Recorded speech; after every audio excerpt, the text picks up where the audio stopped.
Welcome to the Texas to Tennessee Country versus Metal off the mic, off the record. Yep. Did you just read his T-shirt? It was branding.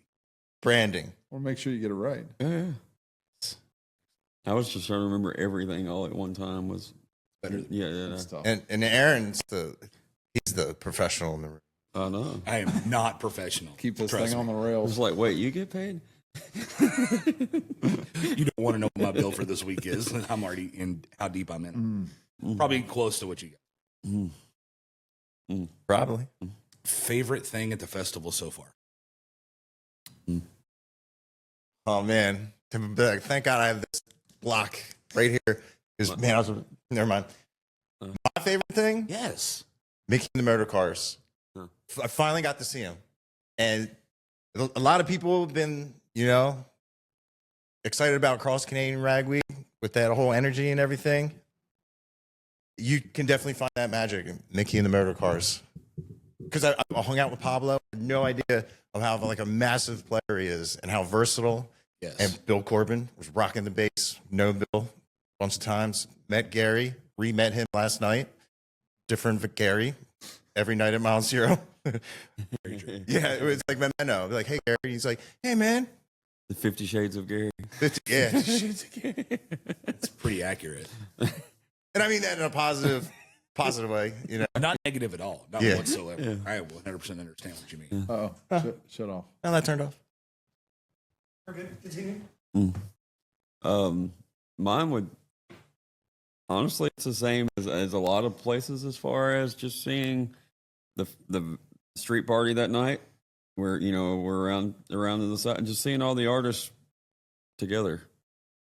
Like it never gets old to see people that I listen to and I don't know that they're friends, and all of a sudden they're like, hey, and they hug, just the situations or whatever. Like, it never gets old to see those things. And then, to see the fans see them as well as always. You walk around, you see people that go to these music festivals, they ain't seen each other since last year, and they see each other again. That stuff's always my favorite too. So, as far as on stage, I'll have to think about that. I'm going to have to jump on your bandwagon for that one. The camaraderie is 100% something that a lot of these artists I've seen for 25 plus years. I've seen them from the point that they were playing backyards with 6 people there to seeing when you see the evolution of the artist, the camaraderie. This is like a hangout festival because they get to go watch each other play, which when you think about a musician, their job entails, you don't get to, your work nights are the same as their work. So your friends you don't get to see, and you're right at a different location. So I'm the same way. Just the giddiness of watching somebody run up. Josh Weathers last night during Stephen Wilson Jr. set is at the front of the rail, the corner of the rail for Railbirds. Josh Weathers looks like a little kid with his hands balled up under his chin, just looking up, going, "Oh, this is amazing. It's cool. That's what it's about. That's what music's about." And a bunch of them came out to watch, in some way, shape, or form. Like you said, Cody and their whole tribe. Yeah, tribe, and then JD and Shelby Stone, and no telling who else that I didn't. Gracie was I saw Uncle Lucius. Uncle Lucius came around. They weren't up front, but they were hanging out in the back watching. I mean, you know what I mean? The kids with the blue hair. It brought them out, Yes. For Shelby Stone. Yes. Yeah, that was cool too. And the on stage, honestly anything with Jamie Lynn. But y'all know I'm a big Ragweed fan anyway, and then you throw her in with singing 17 was pretty damn cool. And then I never would have guessed you were a Ragweed. No, I know it's surprise. That's why I wanted to make sure it was clear. And then also, American Aquarium might be the band I've seen the most because they tour the most by default. And then to see Jamie Lynn, she came out last night. You didn't get to hear this story, but she came out last night to sing with BJ, which is. Did she happen to tell her going to jail story? Not on the. That's too bad. Yeah, she didn't get to talk. BJ didn't let her. Yeah. Stay tuned for that, folks, because that's. Yeah. Yeah. That's good. Make sure you check out the Outlaw country country versus artists. metal podcast with Jamie Lynn and Courtney that I didn't make it in town for. Yeah, well, we're That's glad my to- low light of the weekend. Go listen. Yeah. Yeah, for sure. Let's see. I did it right there. We're trying to be better at not using the filler words. Crutch words. Ums. Mine is I'm a what yeah. I'm thinking. Same. I think I'm an yeah. Oh, both. Knock them out. Yeah, I'm terrible. It's not. Well, that's not as. It's just buffering is what it is. It's It the is, it's brain is buffering. and it gets worse as you get older. Never Sorry. thought about that. Yeah. So many cool things. I guess meeting people that I kind of know on social media. Like, It's true. aside from the artist, all the artist stuff is amazingly cool. But just bumping into people that like you kind of know a little bit, but you don't really know. You see him in pictures. Right. And it's usually a little tiny picture. Right. So sometimes it takes me just a little bit to figure out who's who, but that's been really cool. What else? I don't know. I mean, the whole deal, it's crazy because this is like a super laid back place, but then I don't know. I spent a good part of the last couple days trying to find artists in different places and get them picked up and getting them here. Oh, the It's- routing. Yeah, well, it's kind of a little hectic. I mean, for being a laid back place, there's roosters everywhere and folks my age walking around. Like it's a tricky little deal. So that's different than what I thought it was going to be, but it's cool. And hitting a rooster is a felony. I heard that. Yeah. They're not Scary. super excited about getting out of the way too. It's like they know it. No, they're very They're like, come on, try me. My spot, not yours. they're very cocky. They're just trying to put everybody in a cage. That one. But before we get on to the next topic, Okay.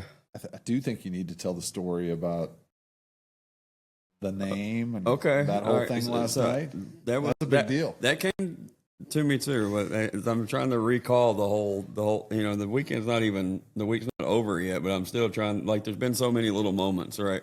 One of them was last night. We were all hanging out and Lance Rourke showed up. That's the first time I've seen him play before with American Aquarium, one of their many shows. But he he come up, like, he's like, dude, we finally get to meet. And he, hug me, and which is cool because we've had a lot of people, this, a lot of people come on your podcast and stuff, and you have a good conversation or whatever. But whenever you stop, that might be the last time you talk to them. Very true. Right.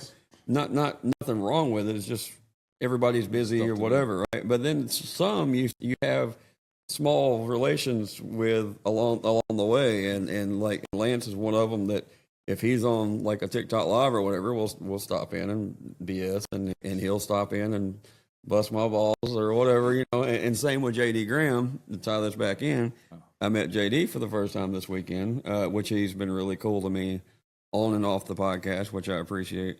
And then last night, you set me up to actually be able to talk to Cody for a second before the Steven Wilson Jr. thing. And before I even got to tell the story, JD goes, "Hey, do you know?" And he goes, "He's good people." I'm like, shit like little. That's high compliment. As soon But as somebody little says things that, like that. 100%. Little things like that though are cool. You know what I mean? Because I'm sure they deal with people that are trying to use them, whatever the case would All be, of it. not good intentions. So just you have small interactions that people know that you're coming from a good place is a cool thing. And then I got to tell Cody that And Shannon. the Soul Gravy name. So yeah, they were like, who? No, but yeah, I just got to tell start it. And for those that don't know, the Soul Gravy name started as a I thought it'd be a cool bar band name, and then I made all the stuff for a bar band, a cover band, and then the band didn't happen. We had like 4 practices, and then somebody moved, and the band never happened. So my daughter said I should start a TikTok because I like to play music, and I already had it, not knowing that I was going to be part of a podcast that met Cody. But he thought it was Full funny. circle. Yeah, he thought it was funny and it seemed like a good supporter about it. So either way, Two, He's like good 2.5 years, 3 years or whatever in the making. They finally, yeah. Well, Happy for made all of our hearts warm. I'm sure. No, it was cool. It was definitely. I appreciate the help that made that happen. So least I can do. mm-hmm. You're good people. I've heard. I was like, dang, he must not know me. Gotta steal JD's thunder. Exactly. That is the title of the show, We're good people. I guess. Good people works. That's funny. Okay. We were talking earlier about beards, hats, everybody looks the same. And I was a fan of Aaron's podcast. And you were wearing hat, beard, glasses, and he came up and like I had some lattes. And he's like, yeah, man, blah, blah, blah, blah. And I didn't really hear what you were saying. And you were like, love to talk to you and hang out. And I was like, oh, yeah, okay, I got you. And I had no idea it was you. Because that you had like red clay strays on. I was like, man. And prior to that, I was like, man, this guy knows his stuff. And I like aspired to like one day be the encyclopedia like you are. Appreciate that. And like I try to like model like the way how you talk and everything. And to think that you're right there, like, and I just was like, yeah, it was really cool to meet you, blah, blah. And I went back to the thing. Here it was Aaron. And I was like, because I remember I walked back up to you. I was like, dude, had no idea it was you. It's cool, baby, because that's the funny thing. So Shelby Stone and I had a conversation about this last night. So if you guys don't know, and if the listeners don't know, Shelby Stone started as a promotions team member for 95.9 The Ranch out of Florida, which has had the moniker Texas Red Dirt, kind of staple flagship station for all these artists, because you have DJs and musicians that have grown up listening to that station and they're independent for a medium market station to play, Cody Canada first, to play Randy Rogers first and all that. She was part of the promo team. This is when I was working in production.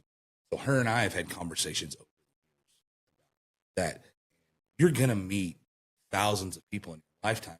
The human brain's only designed, I'm nerdy here, so I'm sorry if I get too nerdy. The human brain's only designed to remember 125 faces. That's like a psychological thing. And don't fact check me because I'm not fact based whatsoever. I've just read this at one point. But you're into that. My wife is the absolute greatest human in the world. About if somebody walks up to me and I don't recognize them or remember them, she'll introduce herself first to help me maybe hear the name from Facebook or something like, oh yeah, we're friends on Facebook, we're friends on TikTok or something. Because I am the world's worst about seeing somebody and I'm just, I do not know who you are and I am sorry. But it's that moment, and then you're like, crap, I feel bad. But you shouldn't feel bad about that because you don't know people. Because to your point, Dalbo, it's just we see these people on Facebook, we interact online, we never interact in that face-to-face realm. A lot of people don't post things, so it's harder to, their profile might be a cat or something. You know what I mean? You never know what they're, you know what I mean? They're not that into it. So they see you, but you don't see them, if that makes sense. It's a weird dynamic. Yeah. Monday night on the island, we're walking down the street, and there is this lady across Duval from us screaming my name and waving, and I'm like, hi. Still have zero clue who it is, and I felt horrible for a solid hour because I'm like, she recognized me, and I have no idea who she is, and I'm not a celebrity by any means. Like, she recognized me enough to call my name out, and I'm like, hi, and I just know the look on my face was just like that dread of, I don't know who you are.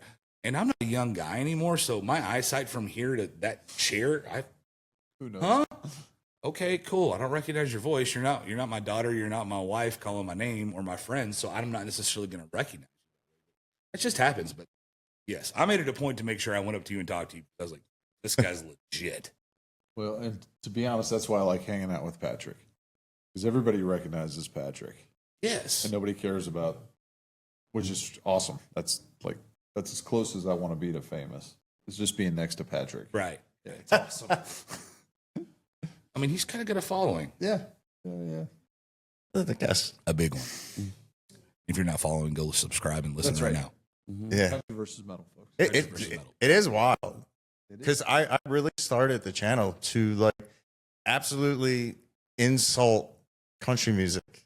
And I can't really, I always say it was Pecos and the Rooftops. And I heard it's just very, like I like the darkness in his voice, that tone.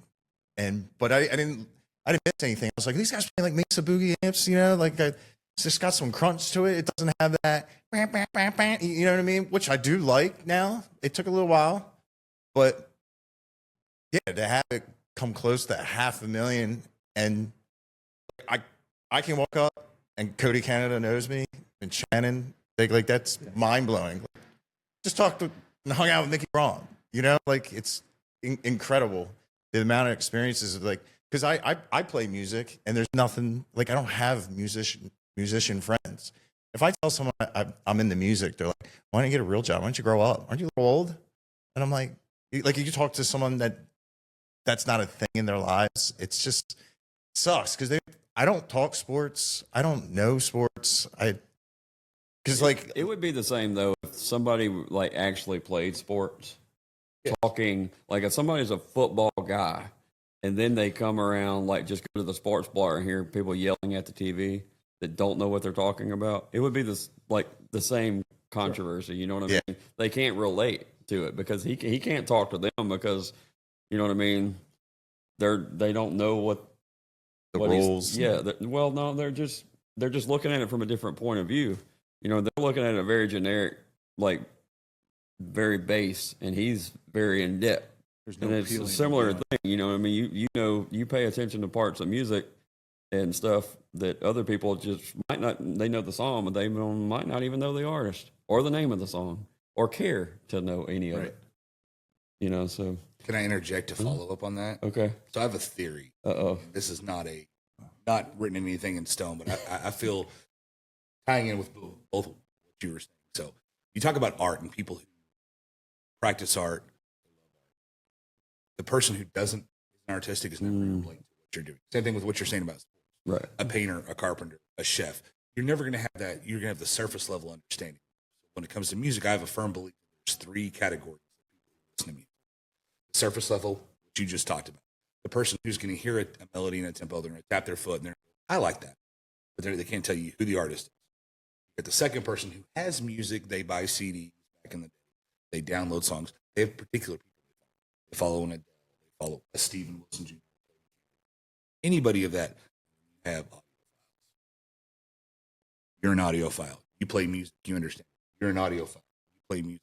I've had conversations with you. I know how deep your understanding of music goes. And people who are audiophiles will never be able to relate to that category because somebody will start talking about it. And Jamie Lynn Wilson, again, said this to me years ago. And this is not a name drop. This is just something funny she said. She goes, you can't be sitting in a vehicle with people who are your friends and make them want to listen to a song because you started it over again. They're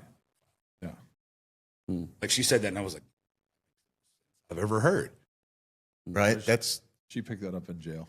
She did. And I got a good Jamie Lynn story I'll tell y'all after this. We were actually at Jamie Lynn right before we were at Mike. Her show over at Hank. So I've got a good Jamie Lynn story. Nice. Well, that's like the whole concept of my TikTok. Of what I love is I love being the guy in the car and you put the CD in knowing they've never heard it. And to see the reaction of, do you like it? And if it's no, get out of my car. You're the meme of the door opening up. Yeah. Can I add a little bit to that?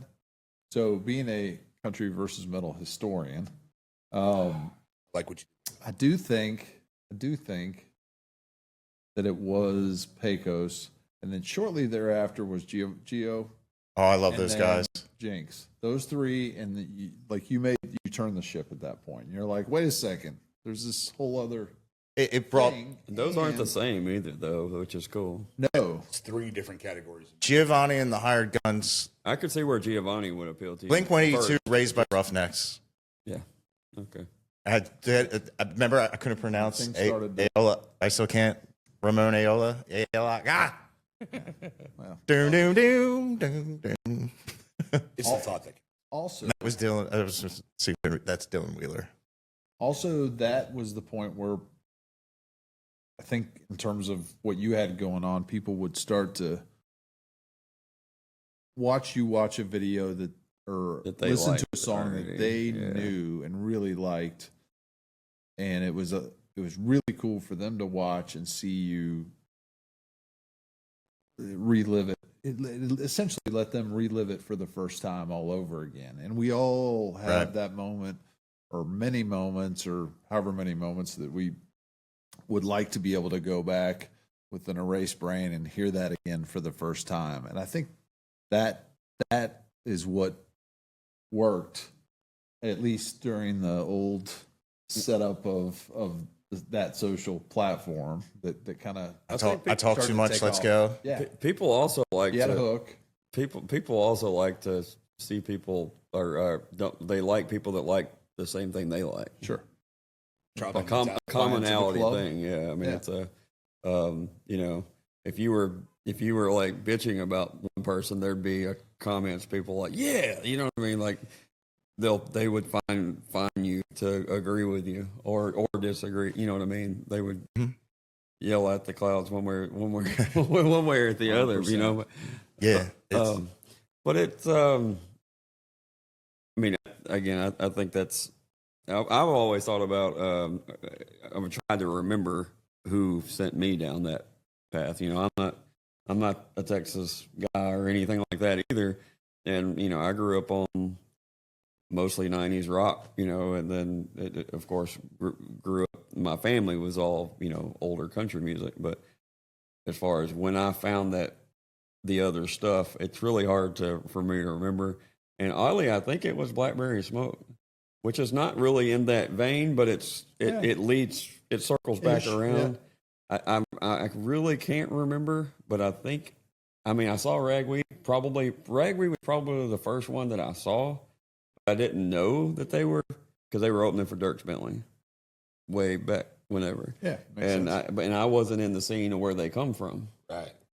So I didn't pick up on Ragweed till after, you know, they were already Ragweed, and then Turnpike the same way, and all this. You know, I was, even with rock music when I was a kid, and when my dad lived in Irving, and I would, you know, go there for the summer. They would play rock music on the radio quicker as it came out. It would be on like regular rotation. Right. Then when I get home, it would just start making the rotation. Just take a little bit. Like I would take cassettes and like go to work with my dad and record a bunch of stuff on cassette so that I could make the mixtapes at home. You know what I mean? I remember listening to Soundgarden, like Down on the Upside and Hootie and the Blowfish, and different ones that were already popping off that, you know, Better Than Ezra, different things, you know, that were. it's funny you say that. I swear they're on down the here. island right now. It was him? Yeah, so Better Than Better Ezra Than Ezra. and Okay. Sugar Ray are on the island right now. They just did the rock cruise. Oh. They just was ported today. They were Dude, that's the way you said it, because I was looking, I was like, I Dude's super tall. yes. Is he? Think of his the lead. Okay, yeah. He likes 6'7". I mean, he's huge. yeah, he makes me feel small. Yeah, I swear, I was like, man, I know those guys, and you just said it was. They warmed up the sports ball thing. They warmed up the 2001, 2002 national championship game. They're LSU guys. Yeah. And OU and LSU were playing down in New Orleans, and it was the first time LSU'd kind of been in that spot for a really, really long time. And they came and played a free concert, one of my favorite concerts. It was amazing.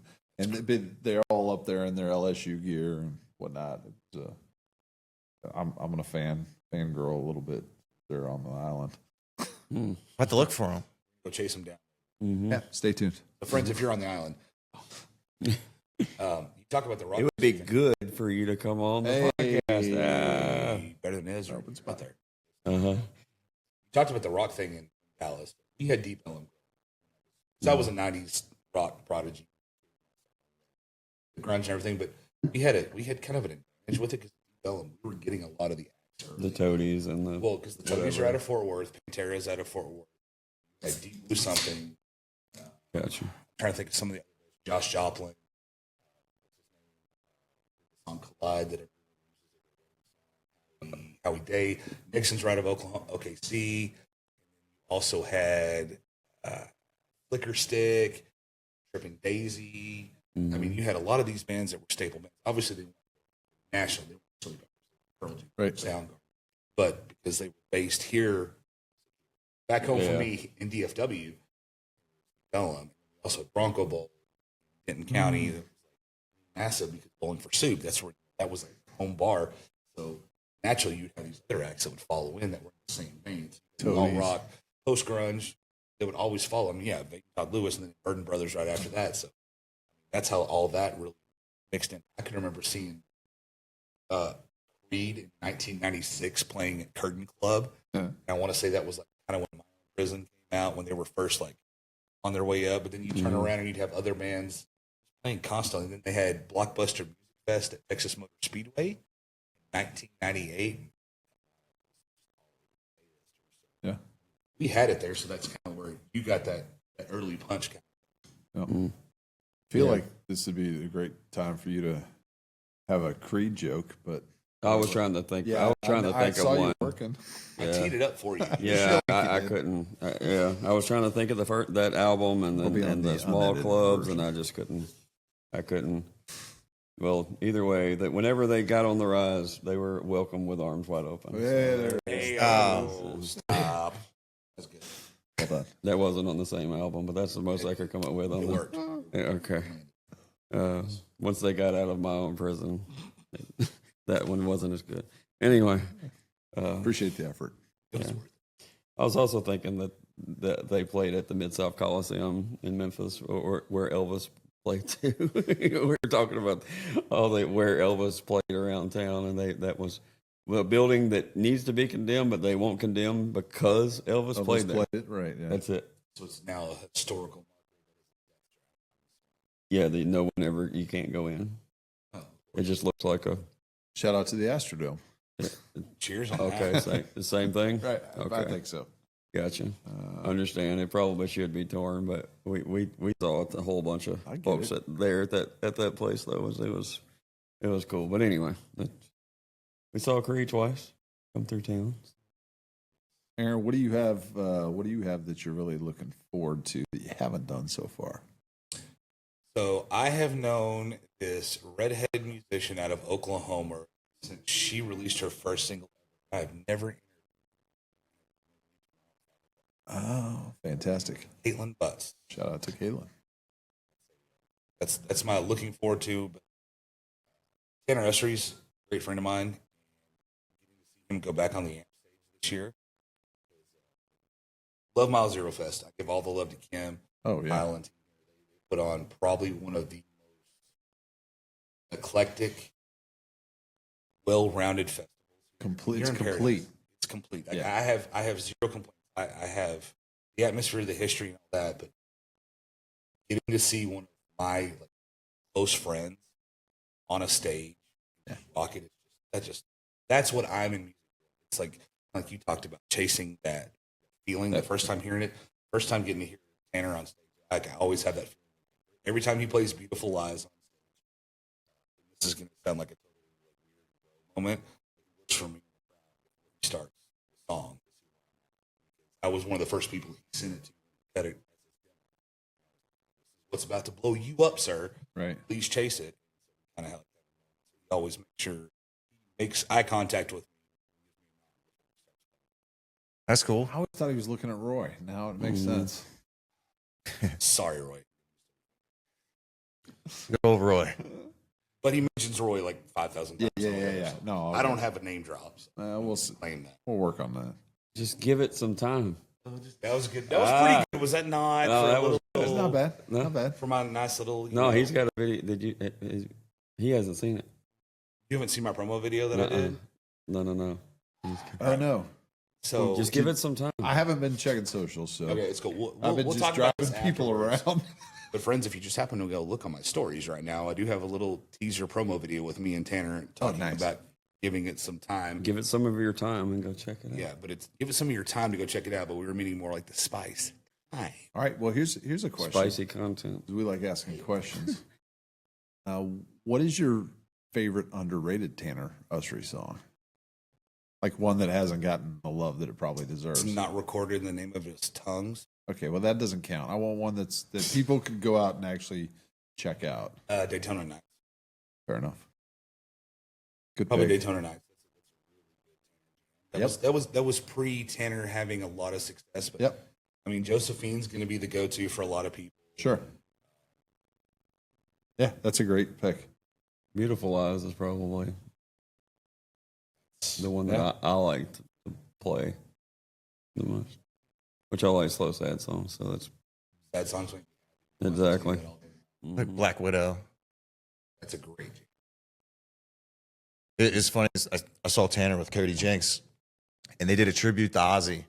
And people that didn't know who Tanner was, everybody in that place knew who he was when he's covering Ozzy. Dude, it's tsunami. The momentum he had and had the crowd, everybody standing up, and he went into one of his slow jams, and it was just like, and people were like, "What?" It was like Ricky Bobby, like, "What do we do now?" Like they were so amped up, and it's funny, like, because I went back and was on the bus, and I said, "Dude, you crushed. I love the Ozzy edition," and I said, "But you need a heavier song, man, to go." And he's like, "You know how Tanner is." He's like, "Yeah, we got to work on that." That's all you got. Yeah, that was a great show. Cody Jenks, they did "Ain't No Train," and that's so that I don't know what the charisma or something off the water. They rushed because I had seen them like 2 nights before in a row, and man, it's crazy how like that's why you got to go see the show. Yes. Even if you've seen them 35 times, they might do something that you've never seen before. They may never have that mojo in that moment ever again. And there's nothing worse than being like, I could have went, I didn't go, and you talk to someone that says, like last night, if you didn't see American Aquarium or how on fire BJ was, He owned that stage, man. Dude. He was performing his ass off Like- last night. It was also nice to see like the dog on the leash moment when his cord got hung and he took off and it's like Yes. like it, you know, he Take got, it back just a step. yeah. he's ferocious. But he started laughing, you know what I mean? Like, which that's what made it funny because then, you know, just those little moments. So It's real, man. Music isn't made to be perfect. Music's not made to be scripted. Music's made to be in the moment. It's those slight imperfections. That's why I love listening to albums, like actual physical vinyl records. Also listening to live tracks. I want to hear that imperfection. I want to hear where maybe you were just a half beat off time on something, but you rolled with it and you succeeded. The key changes are a little different. My favorite example of that, I nerd out. Counting Crows on Howard Stern show. yeah, We're talking yeah. like, Friends of the Devil. no, this No, is no. even better than that. Okay. And Howard's like, "You gonna do Mr. Jones? Try Mr. Jones?" You know, in the Howard Stern voice, and Adam goes, he goes, "Yeah, we're gonna do it, but you're not gonna like it. It's totally different." Oh, it's not gonna be different. Howard says it's not gonna be different. Oh, yes, it is. They do this halftime stripped down version of Mr. Jones, where he completely changes the tempo of it, and it is so just raw the way Adam's vocals come out and the way the band is just slightly up tempo, jumping around, singing it from the point of view of somebody kind of reflecting back. That's what makes music cool because it's a totally different song Right. than the first time you heard it. It's not August and Everything after track number 4 that you hear. It's totally different. I've been listening to that song since 95. And you appreciate it because you understand The artistic brain that you were talking about earlier. what it took to actually Yeah. put that other version together. There was a Yes. ton of thought that went into putting. I haven't heard it, but I can tell by your description kind of what highly recommend where you your check it brain was going. Yeah, because it just changes the way you hear the song. It's like the first time you ever hear Rob Thomas do 3 a.m. Oh, the way yeah. it was originally meant to be recorded, Right. not the pop song. When it's a song about his mother going through cancer, he plays it on the keys on Storytellers. Like it's a totally different song. It's not. The lyrics don't change. The melody doesn't change. right. Totally different song. That stuff just gives me chills just Yep. talking. That's a wild example too. I mean, because it's Certain artists It pull it ruined- off even more too, though. As far as just live wise, in general, like certain artists, it almost feels more like home for them than the studio stuff. you can't capture it on a recording. You can't do it. Yeah, there's I agree, but there's also there's a sometimes that's can be a problem. Like they can't capture it. Right. And there's plenty of folks out there that are great live but for whatever reason, it could It's be tough. one of many reasons, they just aren't able to translate It almost that feels to a like the record. ones that can capture that energy live are the lucky ones. Yeah. Because they're Sometimes it's on the money, smaller sometimes it's a lot of percentage, things, really, but- because most of the people you talk to around they're trying to find that. Even if we as fans love it, they're still searching for Right. something a little bit different. Well, how many times have you heard somebody who is relatively at least new into your orbit or even new into their own orbit, and they sound amazing live, and then you go and hear the record, and you're like, oh, yeah, Understand? not close. It's rough. Like that's a production issue, I think, and that happens a That's lot just because Finding of the resources. right combination of Right. everything, right? Financials. Yeah. I've talked to artists, and if they ask like straight up, I'll say straight up. And how'd you like the show? I said, if you can capture what you just did on stage with your voice, because sometimes live you hear all these dynamics you don't get through a recording. That might be because you use one of these microphones. You use what you had in your thing. It wasn't like a Newman or a ribbon microphone that can really encapsulate like just all the frequencies, the whole body of a song. And I've told him, and man, I just remember he was like, we're trying to fix that. Because Right. the song is incredible. When you hear it live, you're like, Everybody is going to love this. yeah. And Yeah, but you're singing on a 58 the whole time. Right. yeah, That's it. it's crazy. And it makes it even like we talked to Low Water Bridge Band earlier today, and they, you know, in a relatively short career in a home studio, capture it pretty Amazing. dang well. There are some people that are, Yeah, Incredible. Like all that. yeah, for sure. yeah, Cat. yeah. Whole thing recorded on an iPhone in her bedroom. $1,500. She was like doing Uber. Yes. Yeah, I remember her telling me that story. Ken Pomeroy. Yeah. Yeah, I mean, there's a gajillion. The Marfa tapes. Yep. It's cut on an iPhone Shure mic that plugged into the bottom of it. That's incredible too. Insane. That's one of my favorite albums. Period. Just That gets played once a month in my backyard. Start to finish. There you go. it is. Yeah, I like that, and they had the guts to put it out too. Risky. And I was talking to Juliana about this earlier as far as when you had that when we had the Miranda, John, and then Jack. Like Jack is like the Joe Walsh, right? You know what I mean? The guy that you don't expect to add the nice vocal parts, but when you add them together, you don't want to take it apart. Then you know what I mean? It's pretty cool. But if I was trying to put together a harmony lineup, I wouldn't have thought about Jack. You know, so that's the strange part about that. You were talking about going to shows, and if you don't go to the show, you'll miss a moment, right? Yes. We were going to the show because it was an American Aquarium show in Memphis, but we got to interview BJ before and all this stuff, but we ended up on a social media post of BJ's, right, from behind the stage. And it's me and my kids and my guitar player and some other friends from high school. And then fast forward, not long after, we thought it was cool that we ended up on a picture that was put on all the socials. Yeah. Then we ended up on a T-shirt, Yeah. a BJ Forum T-shirt, right? Yeah. Just imagine if you hadn't started a podcast.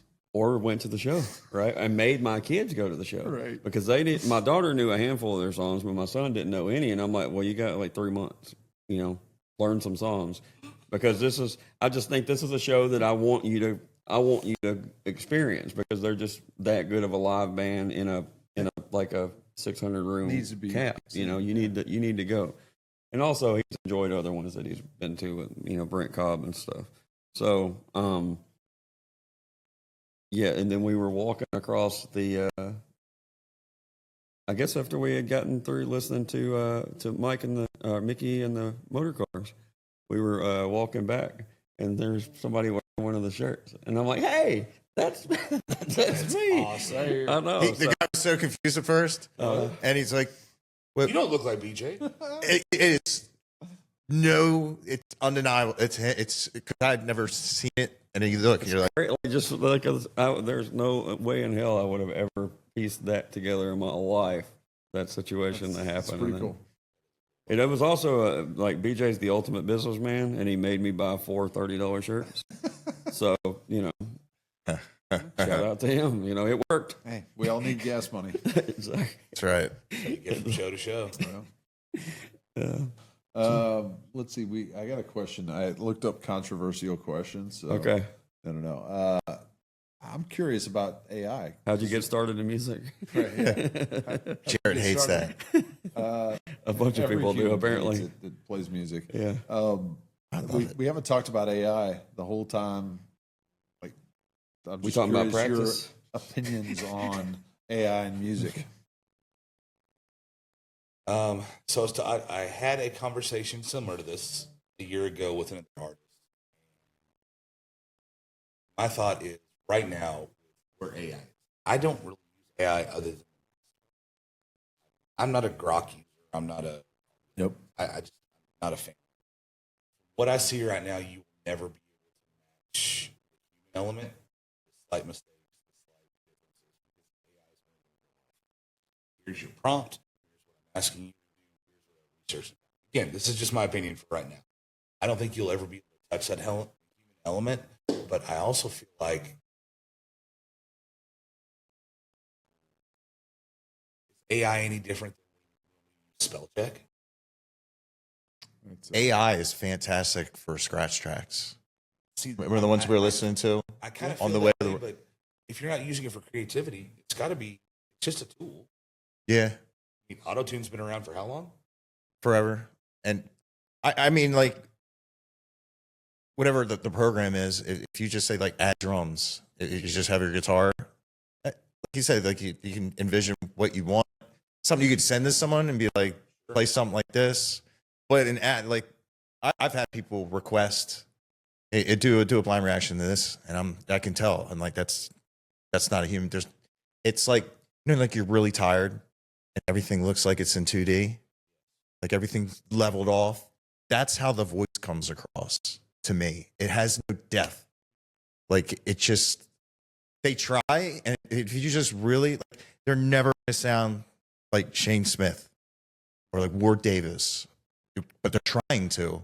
But they, like I always say, like when a tree falls, like Cody Jinks, Shane, and Ward, they have that like crack, that thunder in their voice that I just don't think, because when they have that and then they try to emulate it, it's just on a plane. There's no jagged edges. There's no ups and peaks. It's very hard to distinguish. Not that like I'm like No, I get super exactly ears. what you're saying. It's just they haven't done it. Well, it's never gonna have soul. It's There's still no going to have conviction to, or soul right now. yeah, Exactly. It's still going to have to appeal to you. Like I hear all kinds of music that doesn't appeal to me from real people supposedly making real, whatever. The people to me that I feel like should be scared of it is the people that are probably using it. Is the ones on the regular radio. Top You know what I mean? The ones I'm not going to hear anyway, honestly. So they're the ones that, I'm not worried about them taking away Cody Jinks or Shane Smith, because we're going to go see them and we're going to see them play those songs. This whole scene will. But the ones that, the guy that has the hit song that, for a year and then you don't hear from him anymore, that's the guy that needs to be worried about it. Yep. To me. I almost hope it pops off, like really gains a lot of steam and does well, and then Whittles out pushes there. people back to go into live music. I think Because there's we're a in certain a down cycle for sure. There's a certain part of people that just won't care though. They don't dig Oh. into it. They're in the first category of list. Yes, definitely. The theorem. Great callback. But I think it actually, like, it's kind of scary from everybody's perspective. The But I unknown. almost think like it could get some legs, and then there'll be a snapback. That's usually how these things happen. And you can look across all kinds of different segments where things, go back and forth. And I've tend seen to- Terminator before. Yeah. right. Yeah, Skynet. Anyway, Well, it's like Yes. vinyl's coming back. finalists coming back. So to your point, I think about it like this. I heard somebody, maybe it was Josh Prayer, one of those people that we all follow, watch their videos, doing like a reaction to somebody doing a Robert Johnson-esque version of Gangster's Paradise, where it was very juke house soul version. I was like, damn, this is really good. I would listen to this, but at the same time, AI is never going to sit on my back porch around a campfire at 2 o'clock in the morning. Sure. To play just slightly out of tune because you can't get the E string to hold because the weather's a little. AI can never replicate. That's where I'm with you. I don't think it'll ever be able to emulate the emotional sense, the conviction. It's never going to be able to do that because human beings can have those slight imperfections in our voice to where we do miss and we're not perfect. Because AI is, at the end of the day, it's a program that is designed to be emulation for perfection. It's not emulation for thought. Just an opinion. Yeah, makes sense. Maybe it'll drive people to release more live albums, Damn right. Yeah, or at least more live cuts anyway. for sure. Yeah, That would be that great. would be. This ain't AI. Listen to this. Yes. You know, yeah, that would. Mhm. Also bring back the bonus tracks, the secret Hidden songs that we tracks. were talking Hidden about tracks, earlier. yeah. I need to hear Stranglehold, okay? 100%. I Uh, missed those. That was a throwback to you. no, we were talking about the like Green Day Dookie secret track Dude, on seeing- that one. We saw them last year on September They 11th, played all by myself. and it was the 20-year anniversary of. Okay. And so Smashing Pumpkins opens. They come on and they do start to finish. They I was did all the by secret myself. track? I was like- Oh, cool. That's cool. That's cool. That's cool. Super cool. Did I mention I was by myself? I'm just saying, hearing Green Day do "Wake Me Up When September Ends" on 9/11, Yeah, that's that was wild. that was a peak moment. Mm. Was that at Arlington? Yeah, that was Okay, yeah. What's your favorite show concert of all time? I don't play that game. I mean, I appreciate the question, but I'm not. Boy, It's he's not really- rough. Man, shot down. I know. Yeah, I mean, it's like kids, you know. Who's your favorite kid? Right. Fair, I'll never Evan say. Felker. They know. I'll never say who my favorite kid is. Okay, what is one of your favorite shows you've ever been to? Okay. Not your favorite. One of my favorites. One of your favorite. Give me What a comes to glimpse. mind when? I really enjoyed Jinx at Red Rocks, but my kid's got a contact high, unfortunately, so that we had to leave early. But I heard the rest of it was awesome. So, how's that for an answer? I've never been to Red Rocks stuff. Yeah, I mean, Well, and obviously part of it was where it was, but it was also I'm a fan of Cody's, so I've enjoyed watching all the things he's done for all the other artists. You know, I think kind of broke the mold on how to do it. You know, by going outside of Texas, and there's Did get love when he was there. right. So yeah, that was a Paul Coffin opened. Exciting. We get to chat with Paul on Saturday, I think. That could potentially be a good question or something to talk about. But yeah, that was a big deal. Mark Chestnut opened he was the first opener. So that was a little throwback to my younger days, which was fun. And it was just a super cool experience. But specific shows, man, I don't know. There's shows yeah, I'm that trying people to run and roll of through them. folks It's that hard to. nobody knows about that I absolutely have loved. And It's a loaded question every Yeah. time I ask it. It's kind of like pulling the pin on the grenade and throwing the middle. right. I You never know can't- what's going to Yeah, it's really. I'm trying to remember. Like, and kind of a left field answer would be Hootie and the Blowfish. We saw him at a amphitheater downtown, and it's one of those radio shows, the $5 shows, and but they did Blackwater by Doobie with the harmony parts, and you don't think of Hootie and the Blowfish as like this harmony band, but they nailed all this stuff, and then they added. They knew where they were playing. They played Big River by Johnny Cash. You know what I mean? Stuff like that. And they also they swapped up instruments. Like Sonny the drummer would hop over here, and this guy would hop.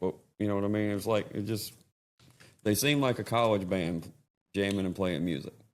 It wasn't rehearsed. It wasn't stand here. This light goes off. Blah blah blah. They were just playing music. And then in the same venue, we saw Shinedown there, and they lost power. Oh, and then it turned into an acoustic show. it was literally cool. literally a shine down. One light. Also, since you brought up Hootie, I can't let this slide Hootie by. One story I can't tell on air, and then one story But you can tell it off mic, off the record. I can. Yes, I'll have to insert some. You have to do like the blurred out face. Right. Muffled voice. So, my wife and I have been married. We'll be married 30 years this year. It's a long time. Yeah. Thanks. It's a long time. Shout out to her. But for my bachelor party, we went to Vegas and we stayed at the Westward Ho, which is no longer, I think, around. It's a on the strip motel. If you know where Circus is, it's in that general vicinity. I don't even know. Circus probably isn't there anymore. Probably not. Okay. Anyway, the name of the place was called the Westward Ho. We walk into the greeting area at the motel, and Hody and the Blowfish are playing. Hody and The Westward Ho, like the connection. Anyway, so I felt obligated to share that. what? That's a good story. What? What are your favorite shows? Oh, one of my favorite shows. I wasn't there. Oh man, Man, I wasn't at the Westward Ho. one of the most incredible experiences I had was at Highway 30, Texas Motor Speedway. Kat Hasty grabbed me by the hand and had me run with her to go watch Coetzel, and she gave me all the lowdown. And you just look over at her face, and she was like in heaven. And that was wild because huge fan of her music, her voice, and like when I walked by her and she kind of looked and smiled, I was like, "There's no way like she knows who I am." Like she sent me like the origin of like how she got off. It got up and started and everything. I thought it was really cool. It's been really connected, and then started seeing her go up and up, and yeah, she knew exactly who I was, and man, it was a great time. That was really cool. Went from talking to Mason to he's going up on stage, and just to hear her and to see that she's such a huge fan too. That was wild. That was also the first time I'd seen Co live. How was that? So A rock show. Oh yeah, dude, you're talking like it was like that's what they don't do that anymore. They don't have pyrotechnics. They don't have big productions anymore unless you're like Ghost or Rammstein or even like Slipknot. Like they weren't like Tommy Lee used to get up and Yeah, you do that. yeah, Rotating. theatrics. And a lot of people are like, I don't need that. I just need the guy sitting there playing guitar or not even playing guitar. But yeah. also, fun fact, I was I feel like I'm inserting myself into the story, but I was semi-present, and I saw Patrick and Kat skipping all the way to the stage. So You were giddy, weren't you? It's okay to say you were because I get Oh, giddy. dude, yeah, it was cool. it's one thing coming from heavy music. There's hardly any female, and like there's a whole side of frequencies that I've missed out on, and to hear like Taylor Honeycutt at the amp, the projection is just cuts, and she's got that man like and Shayna G, that same thing. Caitlin with that soaring, just it's awesome. Courtney, Jamie. Oh my god, yeah. The list is endless. All right. Courtney that's the one like I've almost like broken down and bawled from just Something wrong with you if you haven't. I was gonna say, I did that 2 hours ago. yeah, her voice, the connectivity of just man, she can take your heart on a wild ride. And Jamie Lynn, her her vibrato. And, oh my God. Yeah, I want to know how she became the harmony queen, like the go-to harmony. Oh, she's in every band. Yeah. That one year I went, she was in every band. I know she's friends with all of them, so it started there, but still. She writes with all of them as well. Right. Amazing writer, amazing singer. She told me she introduced Super cool. Evan to the guitar that he plays. I believe that. Makes sense. Knowing Jamie. She's like the unofficial I don't know if sixth she or actually seventh did or member not, of but that's Turnpike. what she says. Yeah, the unofficial official. Yeah, yeah. Yeah, I mean, I don't know what. Yeah, something like that. She's part of the band. yeah. She wrote Stars in Oklahoma. I mean, Yeah. I love listening to both of those back to back. Spade's a better song, What did objectively. Did she cut that? Spade a spade? No, just on Turnpike. Whatever. that's what I This mean. is not. what I like we're hearing doing, but- both of those cuts. Jamie Lynn's cut and that one cut. Music is always subjective. You're as far as like concert moments, just like little nuggets, like what you were talking about. My first, and you were talking about Taylor. My first in-person interview was Taylor, but which there was funny moments involved with that to start with, but because there always is with her and her crew. fair. But they were opening for Steelwoods on Steelwood's last run, and I'm a huge fan of theirs, and you could obviously tell they were, and they had been trying to get that spot of opening for them, and they got it. They got two on Steelwood's last run, but when we just happened to be in the room when Steelwoods were doing sound check, and we got to see Taylor and the whole group's reaction to possibly their favorite as a group band, like reacting to holy shit, you know what I mean? Like they were wigging out that one, that they're even there, two, they're about to open for them, the whole thing, and it was just cool to see from a distance, that because we all know how good they are and everything, Right. but and they're even better now as a band Oh, they are. than they were then.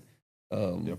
And it was just cool to see They are real having well- the same reaction as I'm going to have in a few hours when I'm up front watching the show. It was cool. Folks, stick around for part 2. We're going to take a little break here. Okay. All right. Welcome back to part 2. Welcome back to part 2, folks. That was a Patrick will great. be here shortly. That was a great segue, by the way. Thanks. Welcome back to part 2. Patrick, your turn. Before you get going, I just wanted to say, gentlemen, thank you for inviting me on. I'm having a blast sitting with you.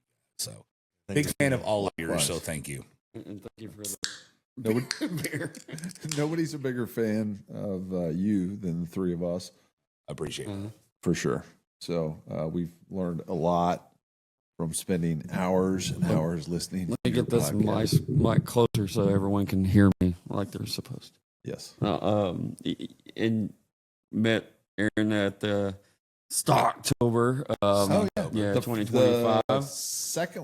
Second annual. Well, I don't know. I can't. no, I that don't was know the the third. annuals. I I just think know the year. you were at all 3. I've been to 2. I had to work. Okay. There was one night I could not get off of Gotcha. the day job. Yeah, you worked missed to the first make- I one. missed the very first one. Yes, but You you were were there at the for- last 2. White Elephant, and then at Yep. Rhinestone. You were there for the John Cott experience. Yes, I was. That was so much fun. Y'all go check out John Cox. Yeah, that's, Y'all, dude, that's an album by me, by the way. The John Cott experience. It's a live album. he had a lot of fun. He's such a great hang. When he found out Bill Corbin was an American Aquarium, he's like, I love American Aquarium. Can I go meet that guy? I'm like, absolutely. It was so funny. Like, it's still at the core, these artists No, sir, we're not going to let you in. are still fans. Yeah, it's the best. Well, at the 10-14-26 for all $10 at the door, folks. the One more Rhinestone time? Saloon 10-14-26 uh-huh, at the Rhinestone. in the Stockyard. We have a big surprise for everybody, but not today. Right. But that was the reason why I brought up Stocktober. Was we're trying to do that with more reverb, but Stocktober. that's right. I There like you it. I like it. go. I'm available for all your voiceover work too, friends. That's where I met Aaron for the first time, and he was super nice from the get go. As far as like, hey, you know, people. going to mile zero, got any questions, whatever. I mean, just genuinely willing to help somebody that he met 5 minutes ago. So It says something. that it does say something. It doesn't happen all the time. A lot of times people like to help with an agenda and things like that. And Aaron is definitely not one of those people. So Just want everyone to be happy and enjoy music. well, we're all coming at it from the same spot, different directions, but same purpose. So which is Yep, for the sure. whole point. The good news is we have 4 tickets sold. 1, 2, 3, 4. So Done. we're Or maybe 5. Bring summer this time. okay. Yeah, that'd be great. Absolutely excited about that. You had a controversial question you wanted to ask. Do I? I thought you did. What do you mean? No. Do you want me to just answer the last question we left on since I didn't jump into it? Yes. Do you want the this scene answer or like the big scene answer? Either one. We're happy to just be involved. So we talked about the Green Day show. That was a good one. But I'm a massive closet fan of Pink. Okay. Got to see her do the whole fly-by-wire thing. Oh, that's cool. Na na na na na na na na na na na. And my wife specifically got us seats that were at the level of when she's flying by wire to come by us, Oh, wow. so I could actually see that. Where was this? Arlington. Oh, okay. Yeah. You're gonna hear that answer a lot. 'cause Right. it's It's like- fair. Well, I didn't know. It's either there or Dickies for me because those were my Yep. 2 favorite spots for big shows. Dickie's super underrated sound wise. Oh my Dude, I goodness. saw Pearl Jam there. Yeah. Oh, Yeah. crushed. I was there. Well, I don't know. Maybe not the same night, but I was. We were there the Friday night. We weren't there the Saturday night. I don't remember. But second one is going to be that because Eddie Vedder had the flu and Yes. almost canceled. It was the first time he'd ever thought about canceling a show. And he Same show. didn't. Boom wasn't on keys, but for one song because he was so sick. And their merch guy was filling in on drums. And Eddie's sister was in the audience, and he did a broke down version from the front of the stage of an elderly woman behind the counter in a small town. And probably one of the most moving moments of my life musically, just because I'm a Pearl Jam dork. And hearing Eddie go, I wrote this about my sister, and she's sitting right there. So we're going to do this a little different. And he walks down to the front of the stage and plays it. Then he did my favorite song, which is their, most people don't even know it, but it's, I just blanked on it. It was a cover from the Sweet Relief album. And they've now put it on the Versus album. Last Kiss. No. It's by, I just blanked on it. But so they take a bottle, drink it down, pass it around, where he goes and he pours wine in people's glasses at the front of the stage. Oh, yeah. Crazy Mary. Yep. And actually getting to hear that song live for the first time in my life. It was just like, I'm a little kid. Like, talk about the meeting cat. I'm just like, Eddie Vedder, and they're doing the song, and they're playing it, and the song, and he's pouring wine, and they're doing it. I was just, love that. Was that the same night they did Bob O'Reilly? Yes, it was. Yeah. Okay. I was there. Yeah. It was a great night. Yeah, it was a great night. We were in section 21, and The ironic. astronaut from Arkansas, was it that night too? So special guest about what's the song about the girl looking up at the all right. Well, get Soul I've Gravy, had get the many- intern on that real quick. Yes, it's. I've had many adult beverages this week, so my No, brain all power's good. reduced. All good. We'll get Well- the intern on it. Yeah, we'll get back on that. But So I'm a fan, but I'm not a fan at the level that you are. Yeah, same. But I will say I did see them in '89. They're really early. They played Day on the Hill in Lawrence, Kansas, and it was amazing. And then I didn't see him again until I saw him that Friday night. that's So a big turn on the it's difference. 'cause- huge, whatever. And I loved it both times, but I did not soak up anything in between. Oh no, I get it. I mean, because that was post Mother to Love Bone, and right after he went and cut Hunger Strike with Yep. Chris Cornell, whenever Pearl Jam was actually first officially becoming a band. Right. So that's Post, they were just barely post Mookie Blaylock, I think. just at that right point. after Mookie Yeah. Blaylock. After Yeah. that, I mean, So we're we were talking pretty early. months after Yes. Mookie Blaylock. I figured that was kind of about the time frame that you were talking about. We have a video of Eddie climbing to where the football field is at Kansas. There's a hill that goes straight up, and that's where they set up Day on the Hill. Shout out to all my Jayhawks out there. Rock Chalk. Yeah, Rock Chalk. But they had, his normal climbing expedition that and it was pretty wild. So I still remember it. He's a bit of a spelunker.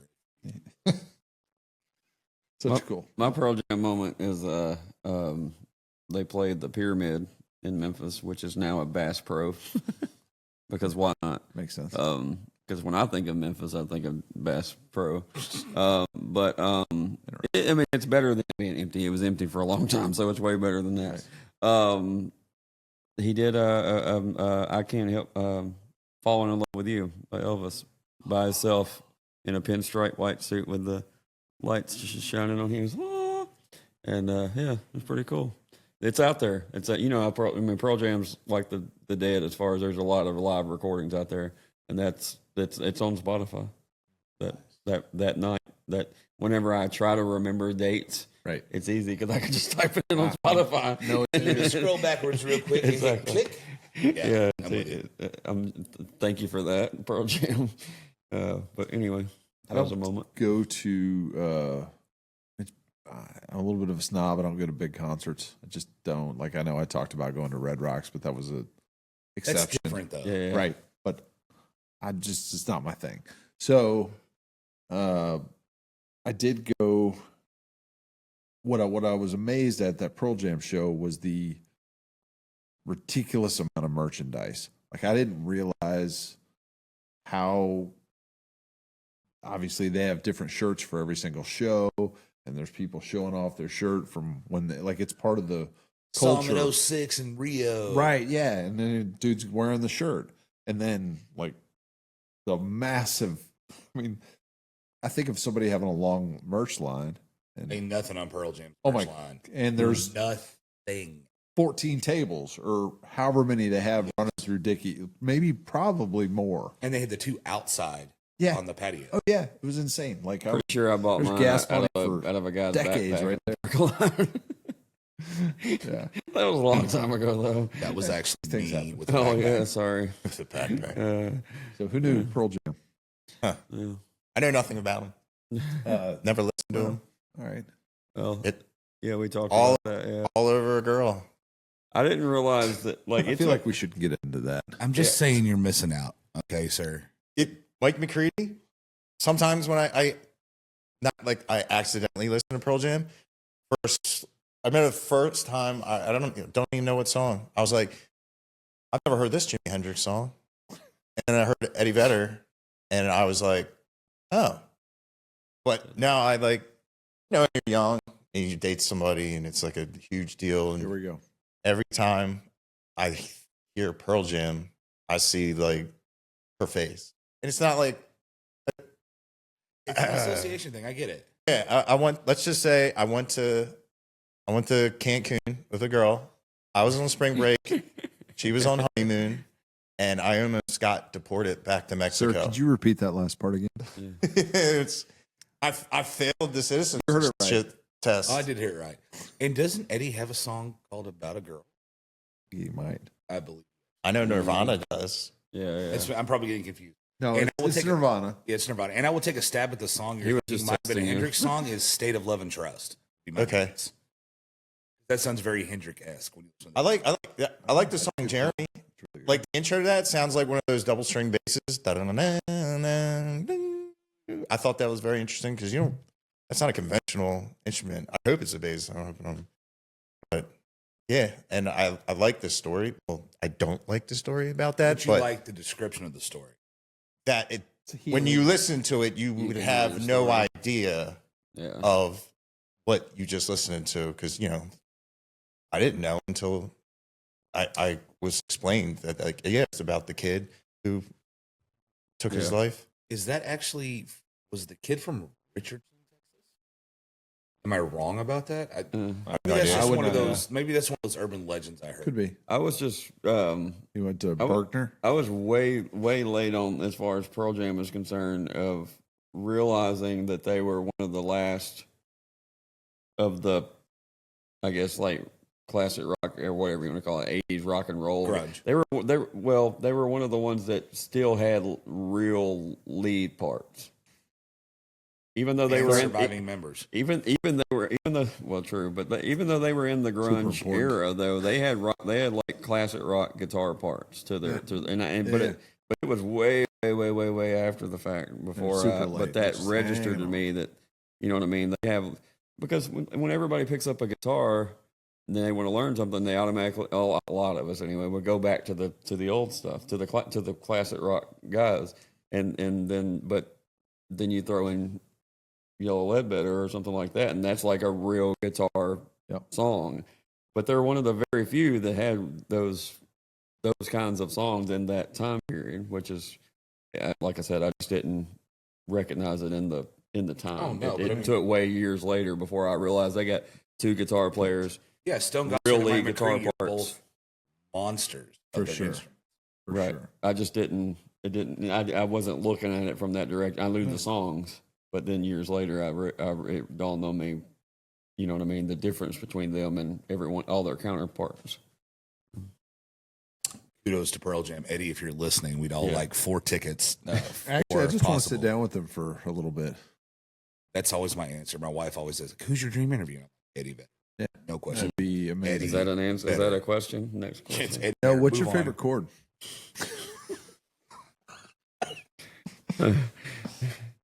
Nobody wants to say. False. Next question. Next question. Awkward. I was thinking like like Who would be sharps and minors. Yeah. The notes the same, but a musician would get it. Be like, oh, that's that. What? Who would like dream interviews? Ooh.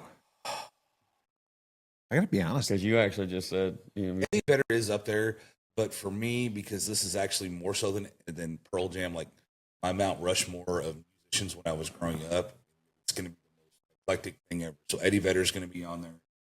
Smashing Pumpkins, definition of my youth. Melancholy and Infinite Sadness, Pisces Oscar, like those albums right there, just because Billy Corgan did things differently than anybody else. He was a guitar player. He took liberties that were different than what a lot of the bands were doing. Weird stuff out there. And Susie Boggess, Oh, one of the most underrated country singers yeah. ever. And she still sounds amazing. Chance to see her. So you haven't, right? I got. Interviewed her, I've never interviewed her. I think that could have happened. I want it to happen. I've met her twice in person at Steam. No, I like offline. That could happen. Off mic, off the record. Yeah. Amazing. Right, yeah. Susie Boggess. You might have to travel like 60 miles, but it could happen. Down All right. 100%. Business meeting on the pod. Okay, Yes. sounds- Let's talk Welcome in, offline folks. about this one. Yeah, all right, But yeah, fair enough. Susie Boggess, just because. The other two I can't help you with. Well, I mean, if we want to talk wrestling, Billy Corgan, he owns a wrestling association. Yeah. Maybe we could just That'd be about cool. that. But those are probably my 3, and maybe Don Henley. Oh.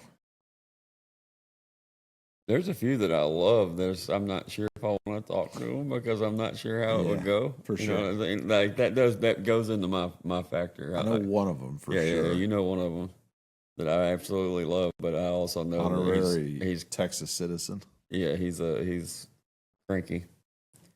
He's I've got a few of ornery, those. as they say. We'll talk about those afterwards. Okay. That I will Yeah, not put I'm on not- my list because He's I just tough on understand sound, guys. I don't know. I think he's tough, period. But, if you're right about the songs that he writes, Right. you might be honoring. So, Who knows? whatever. We love him anyway, I think that. Sounds like somebody from Slaughter's, Kentucky. possibly. could be. Uh, All right. So if he's nice, I would love to interview him. Yeah. I think it'd be fun. Yeah. But Evan would be one. He's Yeah. at least over the last Yeah. I'm late 4 to or the 5 party, years. but when I arrived in the party, I was head first. All in, And honestly, I would like.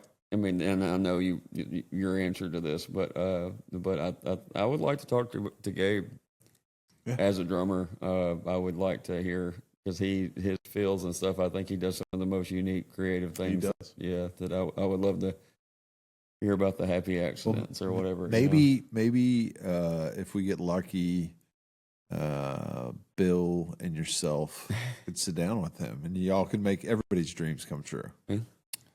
Understand. I was trying to think There's of a other chance. people, like folks that aren't around anymore. Like Tom Petty. I grew to love Tom even more after it. It made me deep dive into his music. I didn't really think of, same as the Pearl Jam thing, I didn't think of Tom as a singer songwriter until he was gone. Right. And I I think, oh, he's a classic rock guy, not a singer songwriter, but he is. You know what I mean? Yeah. And I just didn't look at it from that direction. But then I found like Room at the Top of the World and all this other songs that I love and Even the Losers, Square One. We just listened to some Petty tonight. and the Pat Green version in of that one, between too. the other things. That's a good one. Songs we wish we'd written too. Great album. Yeah, that's a good one. That's another question for the podcast at some other time.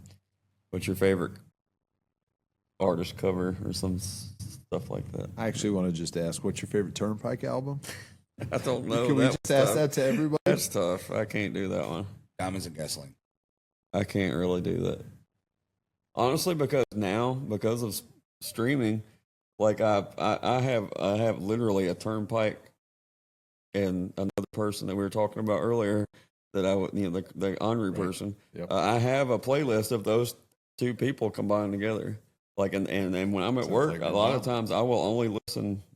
Like there's days where those two people are the only perfect. thing I listen to It was all a really day. good day. So it's That's a really hard really for good me, day. and it'll be on shelf or whatever. So it's hard for me to process. Also, I came in so late. You know what I mean? Half of their catalog was already out. So it's y'all's babies.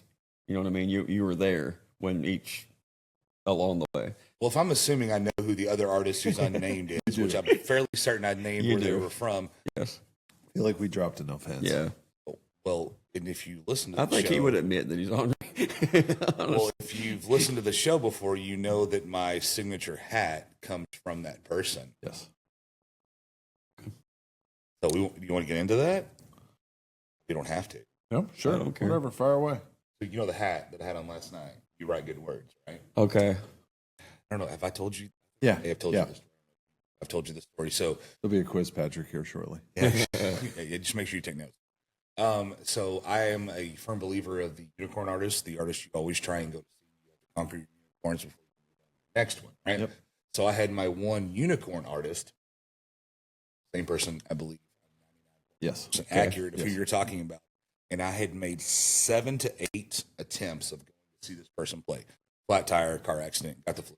Something always Sounds like one of his happened. songs. Similar to my I've never seen him. And went to go see him because my wife bought me tickets to see him at Billy Bob. And it was a open seating show. It wasn't like GA and Right. tables. It was just an open seating show on like a Thursday night. I didn't know where we were going. She goes, "Hey, we're going to dinner, going to our favorite Tex-Mex restaurant in Fort Worth." And I was like, "Cool. I mean, you want to go out in the stockyards or something afterwards?" She goes, "We actually have tickets." Oh, we got tickets. We're going out. We're going out. And I'm like, "Okay." We have dinner. And I'm like, "Okay, where are we going?" She goes, "Oh, we're just going to go right across the street." And I'm like, "Oh, just playing on a Thursday night," because Thursday nights aren't big nights at Billy Bob's. Walk in, get there, see the marquee, and I'm like, "Oh," that little kid moment, like, "Oh," I'm like, "Okay." Right down, dead center, table 3, section A. And I'm just right there. Whole show goes Best. on, and half the set is just a 3-piece. It's just him and just the guy who plays man. Anyway, Yeah, amazing. I And know. they're just burning through it. Crowd's loving it. I mean, they're getting into. I mean, people are getting murdered in the songs, and we're just just That's how like you where know it's it's a at. good one. Oh yeah, Yeah. it's North Dakota. Friends, if you haven't figured it out yet, I'm sorry. But like North Dakota's We getting can't played. help you. Becky's Bible's getting played. I mean, just all of it. Yeah. And so my wife's like, Sounds like a good night. Does. yes. Okay. And at this point, I've been in the industry for a while. Yep. So I've met some decently big artists. Yeah. Brett Michaels. Like, let's talk big names. She's like, "Well, what are you going to say to him?" Thank you for writing life in a hard way that has edges, kind of like that. Uh-huh. Like, we get up there, walk up. all of it. Gone. Hits me right in the face. Look up, shake his hand, say, "You write good words." That's right. The pauses, and he goes, "Yeah, picture." So I turn around, throw my random picture.